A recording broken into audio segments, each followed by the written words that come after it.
প্রতি মাসের বেতন থেকে, পকেট খরচের টাকা থেকে এভাবে কিছু, কিছু টাকা এভাবে সেভ করে একটা ব্যাংকের ভিতরে জমা রাখছিলাম।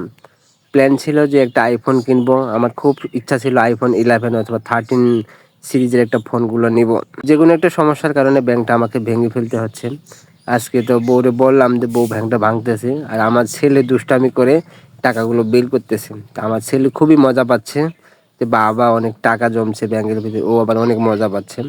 তো আমার বউ এগুলো আবার ভাঙিয়ে, ভাঙিয়ে আস্তে, আস্তে এটাগুলো বের করতেছে। খুব ইচ্ছা ছিল যে পুরো ব্যাংকটাই ভর্তি করব টাকা দিয়ে। প্রতি মাসে স্যালারি থেকে কিছু টাকা এখানে সেভ করতাম। আবার পকেট খরচের টাকা থেকে কিছু সেভ করতাম। মানে যেভাবে পারছি কিছু টাকা এভাবে ব্যাংকের ভিতরে সেভ করার চেষ্টা করছি। তো ভাবছিলাম যে এটা কোনো একটা বিপদের সময় হয়তো বা কোনো কাজে লেগে যাবে। ফাইনালি সত্যি, সত্যি একটা বড় একটা সমস্যায় পড়ে গেছি। এক জায়গায় টাকা দিতে হবে অনেকগুলা। এজন্য কিছু টাকা ঘাটতি ছিল। এজন্য ব্যাংকটা ভাঙলাম। ব্যাংকটা ভাঙার পরে দেখছি মোটামুটি আলহামদুলিল্লাহ আল্লাহর রহমতে ভালোই টাকা জমছে। টাকা ফেলা শেষ।